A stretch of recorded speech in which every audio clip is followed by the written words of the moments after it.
Welcome back, everyone, to the Learn Like a CPA show. I'm your host, Ryan. Today we have a special guest, John Bianchi. We met back in December, so we've known each other for 7 months. It seems like forever. We've been best friends ever since. Where did we meet at again? We met at Rachel's event down in Destin, Florida. Yeah, and I think I got in. It was like right after you presented or something like. I know I had just missed your presentation. Yeah, But it was actually. Go ahead. I was gonna say you literally like walked in. I had no idea who you were. I just told you I had presented, and then I told you what I did, and you started instantly giving me advice. And I was like, "Who is this guy?" I had no idea who you were, and we were just like started getting into it. We talked for I think the entire lunch period. Yeah. Best friends ever since. So Okay, so I want to get into that. Okay, so I want to get into that, but could you give everybody a little bit about your background? Did you go to college, and how did you guys get started in real estate? yeah, sure. So I did 1 year of television broadcasting in college and then dropped out.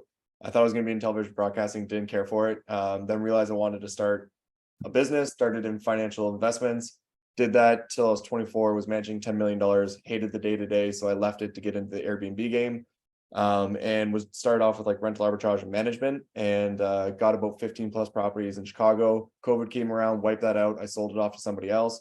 And then I realized the thing that I love the best about short-term rentals was actually the data.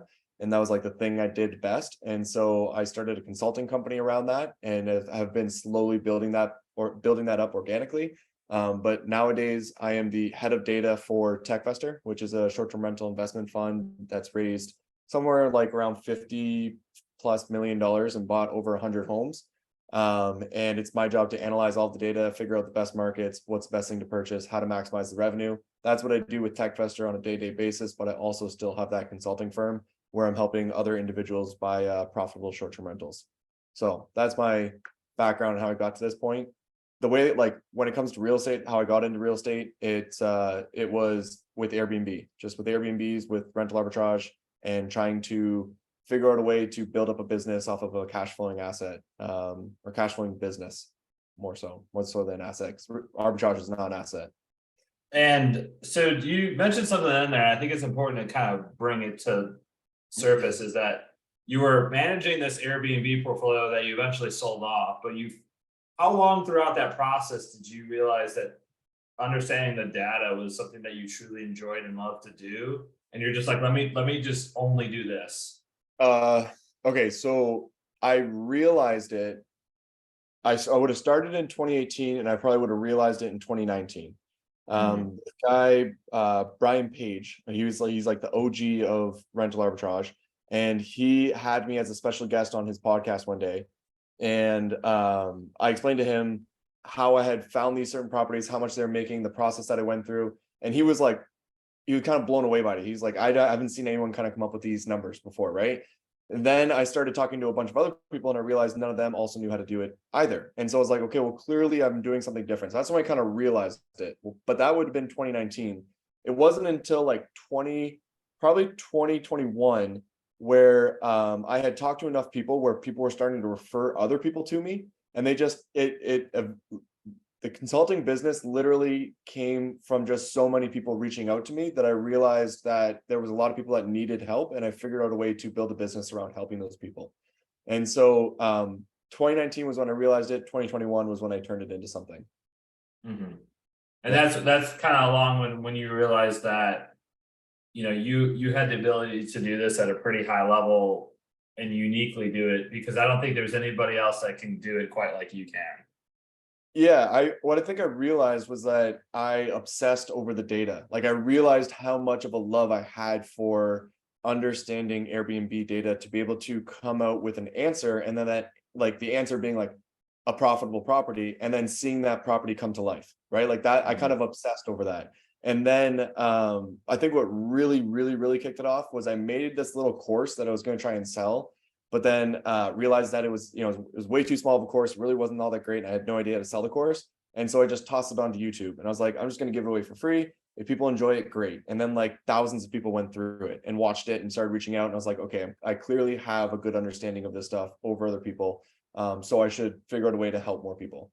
So, and and I mean, I say this all the time, the reason I have the consulting business is because of the amount of people that I spoke with that didn't know how to do it and were buying unprofitable properties. So that kind of like hit my core, where I would hear these people tell me about a property they just rented or purchased or bought or whatever it was, and they would show me it, and I would look at the data and I'd be like, they're not going to cash flow with this property.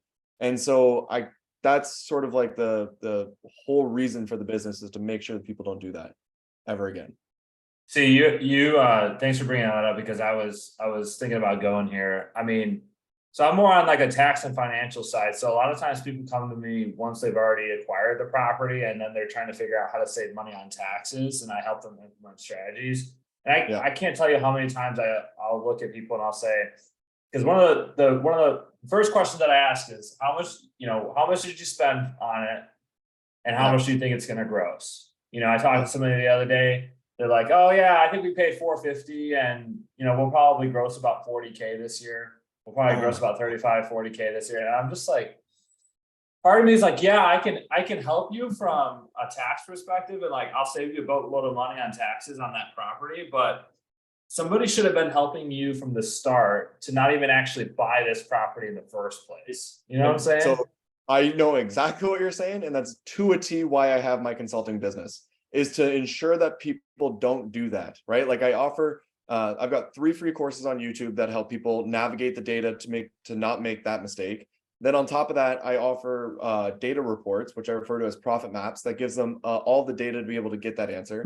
And now on top of that, we also offer a property valuation service where you can literally send us a property. We'll tell you exactly how much it's going to make and how to maximize the revenue for that property, right? So like I'm trying to build in as many things as I can to ensure that people don't make that exact mistake that you just said, because they're not cash flowing. They're probably paying money out of their pocket for that place. And some people care for that, but people who are trying to build up like an actual business off of Airbnb, you can't make that mistake. And so, anyways, everything that you just said is why I do what I do. And I think now, as we're recording this mid-June 2023, I mean, we're kind of in a spot where I think there's some investors that, I don't want to say that you can afford to make a mistake, but there's some investors that have a portfolio of 4 or 5 properties that they bought over the last couple of years that do have a lot of equity in them. And then I see them make these dumb mistakes or these moves where they're buying properties that aren't returning well. And it's like, okay, they're probably going to be like saved by the fact that all their properties have appreciated in value. But for the new investor, like somebody who's just about to buy their first property, you cannot make that mistake of just strictly not knowing what's going to be a profitable property or not, right? Yep. Yep. And that's so I would actually say both of those people in both of those situations can't make the mistake. Like, sure, you have some equity to fall back on, but why? Like, there's ways to avoid making that mistake. I know it because I see it all day, every day. And so you can find a profitable property regardless if you have equity or not. It's just a matter of doing the homework and going through the process and getting to that answer, right? But you are right. Like the people who complain about Airbnb not being what everyone says it is online are the ones that are getting their first property without researching, without going through the data properly, without like honing in that skill, and then finding a profitable property first, right? They're the ones that are kind of figuring it out. Then they go buy a property, it doesn't cash flow, and they're like, this Airbnb thing's a lie. Everyone who's talking about it online is a liar, right? And it's like, that's not the case. You just didn't do the homework properly. Airbnb bust like wouldn't be a scenario if people just knew that most properties are not good cash flowing Airbnbs, right? You got to be in a very specific spot, very specific type of home, very specific style, amenities. All these things come together to allow for that property to cash flow. And the people who got those homes that have a bunch of equity built up, they probably feel like they're killing it, right? And most of them They probably can't did make it a mistake, yeah. right? But now it's significantly harder to find a property because of the interest rates and the amount the homes have gone up, and even travel being down a little bit. And it's like, okay, you did a good job when it was easy, but it's like now it's a lot harder. So now you have to really put in that work on the front end to make sure you are getting a good cash flowing property. Yeah, it's almost like in finance, I think we have a term called like recency bias or something like that, where they bought these properties, they shoot up in value, and they think that they're going to do okay. I mean, I think the best market for that is Blue Ridge. I mean, I have a lot of clients right now that have bought over the last couple of years, some of these houses in Blue Ridge have literally doubled in value over the last couple of years. But when you Yeah. look at the amount of money, just with all the expenses that come out to it, it's like you're much better off probably getting out of that market, selling, and instead of letting it ride out, right? Because I talked to somebody the other day, they would have to rent their cabin out for 28 years just to break even on how much money they could walk away with today and go put it somewhere else. Yeah. That's yeah, that's a really good point. I actually worked with a guy recently who was in that exact same scenario, and he had built up an entire portfolio out of Blue Ridge, and he's just now taking some of his properties and unloading them and moving them to different markets. And that's not to say that all of Blue Ridge doesn't work. I think that Yeah. Blue Ridge, one of these markets that got hit really, really hard, right? And it didn't have enough demand to be able to keep up with the amount of new listings that came in during those COVID times, right? Whereas Gatlinburg got hit just as hard, maybe like probably significantly harder. And by hit, I mean it got like a ton of new listings, but it had the demand to keep up with it, right? Because it's the Mhm. number one national park by a long shot. Like if you look at the number two national park, like half the amount of people go to the number two national park compared to the number one, which is obviously the Smokies, right? So what I'm trying to say is there's a lot of demand in Gatlinburg. It could keep up with that amount of new supply, whereas Blue Ridge wasn't able to because it's just a little town, right? And that's something I've actually seen. I went to one of the first boot camps that you did. I think it was a couple of months ago. You and Kenny Bedwell actually did it. And one of the things that you talked about was comparing the overall increase in, I don't know if it was either tourists or gross revenue to a certain market versus the amount of active Airbnb listings. Can you talk a little bit about Yeah. that? Yeah, so that's the that it was a way to be able to figure out if a market was saturated or not. Yeah. And you on AirDNA, they tell you how many active rentals there has been every single quarter, right? So you can look year over year by quarters to see how much more listings or less listings have come year over year. Then you can also extract all the revenue for an entire market, right? So like how Mhm. much all of Blue Ridge made for August 2021 compared to August of 2022. And so you can see if the revenue from the entire market has increased year over year, right? So then what you're doing is you're seeing like, did the supply increase and did the revenue also increase, right? Now, if the supply increased by 10% and the revenue increased by 10%, then everybody continued to make around the same amount of money, roughly, right? Because they both increased equally. What you don't want is you don't want the supply to increase by 10% and the revenue not to increase at all. Because if it doesn't increase at all, that means that each individual listing is making about 10% less year over year.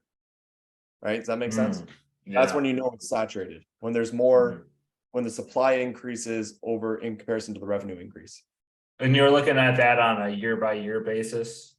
Yeah, yeah. So like they only give the data on a quarter, like the amount of new supply on a quarterly basis. And so you can get, 4 quarters out of the year and just see if it's continually increased or decreased during that time frame. Mhm. And what are some of the, I guess, if I had to say, what are the top three items that you look at to evaluate a specific property? Okay, so good question. The top three specific items to evaluate a property. It depends. Let's start off with that, right? It depends on the market. That's number one. So the way I would actually do it is I would study all of the other listings that were performing extremely well in the market that I'd be looking into. So I would be trying to figure out what attributes are showing up the most often, right? Are all the best properties log cabins, or do they all have pools? Do they all have nice backyards? Do they all what is it that all of these sort of top properties have for that specific market? Because in Gatlinburg, in comparison to Miami, it's going to be two completely different things. And so when you ask the question, what are the three? There is not 1, 3, 4 across the entire country, right? Sure. And so I guess it would 100% depend on what market I'd be looking into. So I can't give you three. So, Mhm. but you're reviewing the data to figure out once again what are you seeing that's coming up most often across the top properties. And I keep saying top properties because those are the ones that are performing the best, right? And I'm not talking about luxury properties, and I'm not talking about like high-end properties either. I'm just talking about those like normal properties that are beautiful listings that done extremely well. What have those hosts done to those homes that are allowing them to make more than everybody else? And take that knowledge, that information, and apply it to the listing that you are trying to get.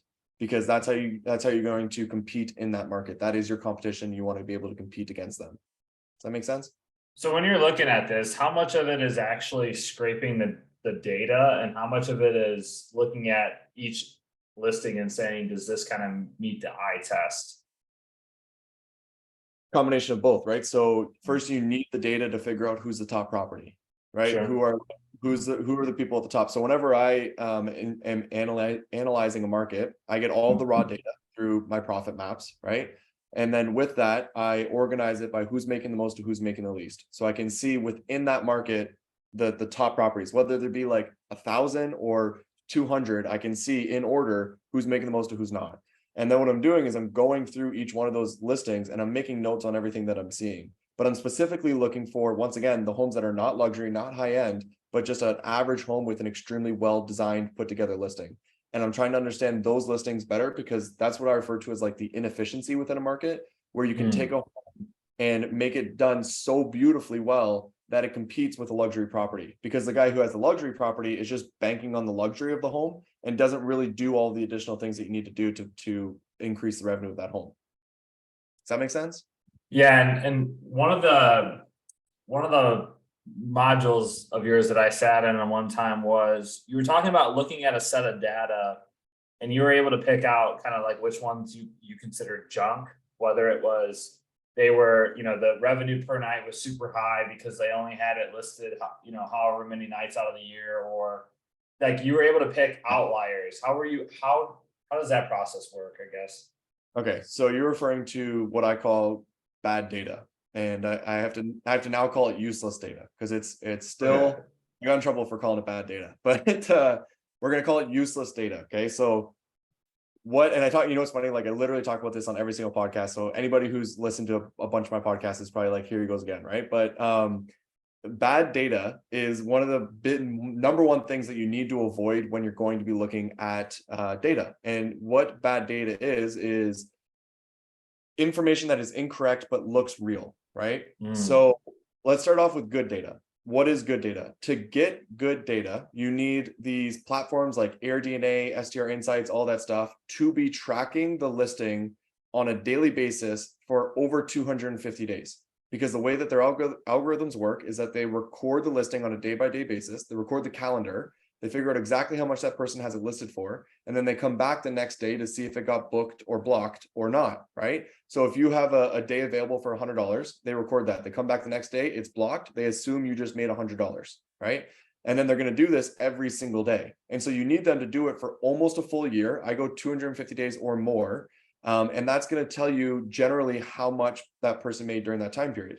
Now, the reason why you can't take a listing that's only been tracked for 30 days is because of seasonality, right? You can't take it it's only been tracked for 30 days, times it by 12, because that might be peak season. And now you're timesing it by like the best time of the year and the number is going to be way off, right? That's why I say 250 days to 365. And so you need that first, okay? Then what you need is you actually need that host to be a full-time active host, okay? And the way you figure that out is ensuring that they have actually gotten a review every single month. And so when I find a listing that has been tracked for over 250 days, the next thing I do is I go and look at the reviews. And if I see at least 2 to 3 reviews every single month for the past 12 months, then I know that's an active host who has been actively renting out their home. Because the issue is that sometimes people will only rent out their home on weekends for game days because they live in a college town, right? Yeah. And when that happens, they block off their weekdays and the rest of the year. They're just have those weekends available. The algorithm doesn't realize that every time. And so what ends up happening is that the algorithm thinks that these people got all of those days that they just blocked. They thought the algorithm thinks that they got it booked. And they think that they got it booked. And then it looks like this like crazy occupancy, right? And it looks like it's making a ton of money, but really it's only renting out its home for 8 weekends out of the entire year, right? Which is like 16 days. but it makes it look like this home's making $150,000 a year when in all reality, maybe it's making 10 to 15,000, right? And so you can figure that out by just checking to see if it has reviews every single month or not, because an active full-time host will have 2 to 3 reviews every single month throughout the entire year, because that's just how hosting as a full-time Airbnb works, right? And so anyways, I probably got a little bit too much into the weeds. So let me just kind of like recap this for a Oh, second. no, keep going. Thank you. Okay. Let me recap this for a second. Good data is when the platforms like AirDNA, STR Insights has been tracking the listing for almost a full year. And you have somebody who is a full-time host during that time period. If when you get that combination, that's what's referred to as good data. That is information that you can rely on to make decisions. Okay. That's the only thing that I use. If it does not meet those requirements, I ignore it completely and I call it useless data, because I can't make any decisions based off of that information. If it's only been listed for half a year, I can't make it a full year annual gross revenue prediction based off of a listing that's only been up for half a year, right? So you get those two things, you only focus on the data with those two things, and then you start using that data specifically to start making decisions for your buying criteria. Does that make sense? Yeah, and you call them profit maps. So Yeah. those are filtered in Excel, and you're able to filter out by how long the host has been, or how long the listing's been active, how many reviews it's had. You're able to do all that. Yes, what I always say is that when you get a profit map, you get about 90% of the bad data removed already. And the reason we can't get that last 10% is because we can't go manually through the reviews. And so what's happening, like usually, here's an example. So if I were to pull data from Scottsdale, there's somewhere between like 8 and 10,000 listings there. I think I might be getting that wrong, but it's around 8 to 10. And on a profit map, there's only about 1,600 listings that you'd be looking at, right? Which means that like 80% of that data is getting completely removed, and you're only left with like 16. And now within that 16, there's still some bad data, but we've gotten rid of the vast majority of the bad data for you before you even get started, right? And then you're just checking reviews and ensuring that it's actually good data. Is that typical of a market, that 70% or more of the info could all be bad? Yeah, I actually say it's closer to 80 to 90% of all data Wow. is useless data. Yeah. We can, if anyone doesn't believe me, we can go through it and we can actually, I'll show you live that most of the data is not accurate data or not useful data. So I wanted to ask, what are some of the key takeaways that you've gotten from, because I know you've spoken at a few conferences, and then we've also attended a few together. What are some of the biggest takeaways you've learned, either as an observer or just a presenter? What are some of the key things, eh? Meeting the right people is important. So if you're talking about going to these different events and meeting up with people, it's always those conversations that you have with people that you learn more than you would expect, I guess you could say. That's for sure. I also, learned that it's a complicated process for somebody who's new. So there's so many different things that people are trying to learn when they're trying to get started, right? Even for yourself, like what you do still confuses me. You know what I mean? Especially being a Canadian. Like I understand what you do and how you help people to an extent, but there's so much that you do that I could never learn just on my own. I would have to hire you, right? Like without a doubt, right? So there's just a lot. There's a lot of little things that people need to know when they're getting started into the world of Airbnb. And networking and talking with people is definitely going to help with that. Probably though, man, I don't know. That's a great question. Like I'm kind of stumped here. I have a couple things I want to say, but like I'm almost a little stumped. Like that's probably you're probably looking for like what is like a tangible takeaway that I got from one of those events other than like, hey, it's complicated, right? do you recall what we talked about when I first met you? I think we were talking about my business more so than anything. Do you want to explain a little bit about that? Well, like if you start talking to Ryan about a business, you would forget that he's an accountant within like 30 seconds because this guy's absolutely obsessed with helping people with their businesses. He has a mind for just understanding business very, very well. And just understanding of like, okay, this is what you're doing. Here are some of the issues that you're doing with your business. Here's how you could actually improve your business and grow it. That's what you did for me. When we sat down, I was like, okay, this is what I do. And you just started asking me questions. I wasn't even like asking you for any advice. You were just like, hey, have you thought about doing this? And then we just kind of got into it. Mhm. A little bit deeper and deeper. Is that what you're talking about? Because that's what I remember. Well, and then I remember kind of, right, I don't know if it was like on the back of one of Rachel's notebooks or something, but I remember drawing it out and like visually showing it to you. It's like, hey, you would have to do however many of these calls at this price to make the same amount Yep. of money if you would have just. Yeah. And I remember you, I don't know if you called me or you texted me a few months. I think this was back maybe in March, but you're like, or it might have been April, like, dude, I just made the most amount of money that I've ever made in a single month. And he's like, and I Yeah. worked, and you're like, and I worked half as much, and a lot of it's attributable to what you taught me. He's like, I feel like Yeah, I'm so I'll grateful, man. 100% give you that shout out, because the mistake that I was making is that I was doing like a lot of one-on-ones, right? Which is very like time constrained when it comes to like helping out people. And you were like, man, you got to stop taking those calls. You're like, you got to stop taking those calls. You've got to figure out other ways. And so what I ended up doing was I literally like I had my Calendly, right? And it was open for Monday to Thursday. Anyone could book a time at any point, whatever, right? And I literally shut it completely off except for Thursday nights. And then what ended up happening was I had so much extra time from all those like calls I wasn't taking, that I was able to connect with other people that would allow me to speak with more like one to many. And then from that allowed me to help way more people and get my information out to way more people and get my services out to way more people. And that allowed it to like funnel faster and better, right? And then it was, anyways, what I'm trying to say is that you were like, you got to stop. And I was like, all right, I'm going to take his advice, and I did it. And then I ended up helping a ton more people in that time frame. And so I did give you credit for that, and I appreciate it. And I'll, on this podcast, let everyone know, if you've got a business, talk to Ryan. Well, I appreciate my flowers, man. It's just something I do.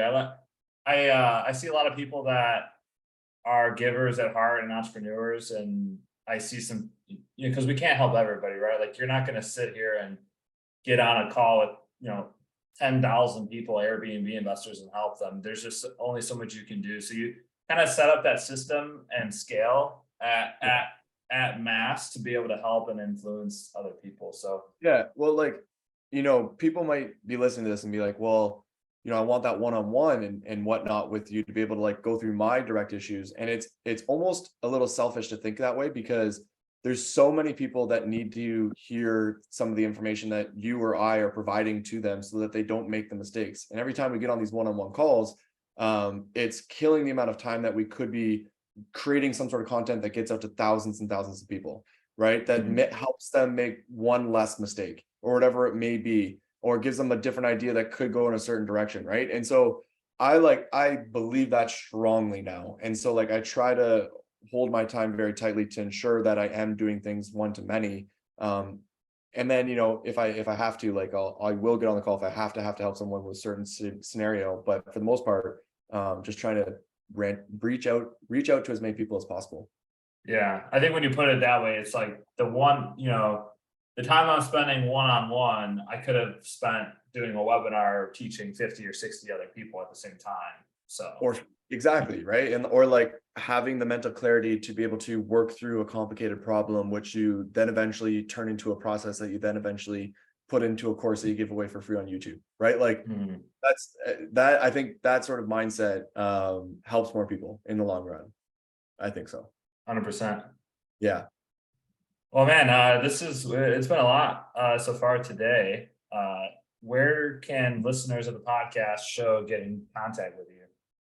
Well, what I always tell everybody is to go to my YouTube channel, because I've got 3 free courses there. And it goes and a lot of like mini trainings that are half an hour to 40 minutes long.